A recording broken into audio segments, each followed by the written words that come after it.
आज दिखाता हूँ मैं तुम्हें इंस्टाग्राम का एक ऐसा परिवार जिसके मुझे रिश्ते ही समझ में नहीं आते, जैसे कि ये। गाइस अब मैं एक बात बताऊं, मेरे भैया भाभी वीडियो बनाते हैं, इन्होंने शादी करी, इनकी लाइफ है, ठीक है। क्या बवासीर है, मेरे तो इसमें कुछ समझ में नहीं आया। इसमें कौन जेठा कौन जेठानी, कौन देवर है कौन देवरानी, मतलब चल क्या रहा है इंस्टाग्राम पर यार। तो सारे मिलके हमको पागल बना रहे हैं, मादर चौथ के बच्चे।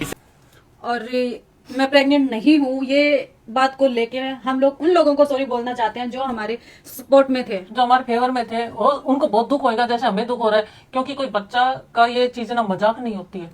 एक लेडीज को प्रेग्नेंट करने के लिए मर्द की जरूरत होती है, ना कि लेडीज की। और मैं तुम्हारी जानकारी के लिए बता दूं, आपने शादी लेडीज से किया, ना कि मर्द से।